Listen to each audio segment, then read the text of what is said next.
108 years ago today, U.S. Congress attacked the rights of the American people by passing the Sedition Act. This was an amendment to the Espionage Act, which was passed a year earlier, and its main purpose was to limit the freedom of speech of U.S. citizens. During this time, the U.S. saw unfathomable horrors behind every corner, from World War I to the Spanish flu and even those terrifying Bolsheviks. In hopes of stopping socialists and pacifists from interfering in U.S. imperial aspirations, Mitchell Palmer devised a dubious scheme. The U.S. Attorney General convinced President Woodrow Wilson to sign the Sedition Act of 1918 to keep dissenters from speaking their mind. And this wasn't the first time the U.S. passed such a law, as they passed a similar Sedition Act in 1798. While sort of at war with France, Alexander Hamilton and several other Federalists played on the fears of the U.S. populace to help pass their own Sedition Act. That being said, it was kind of a hot mess. Alexander Hamilton and another man named Thomas Cooper threatened one another with the crime, and President Adams apparently hated it altogether.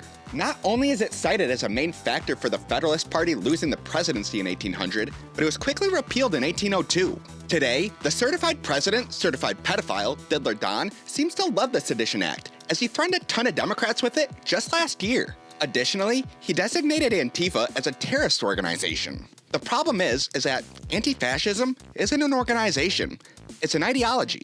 By placing Antifa as a terrorist organization, he can basically claim anyone who disagrees with him as a terrorist. This is a bit concerning, given the US government's new counterterrorism strategy signed by the Predator-in-Chief earlier this month. And yes, it is predatory, as it literally says that it will find and kill any kind of terrorist, foreign or domestic, that threatens America. The ambiguity is palpable, and shows potential horrors of sedition.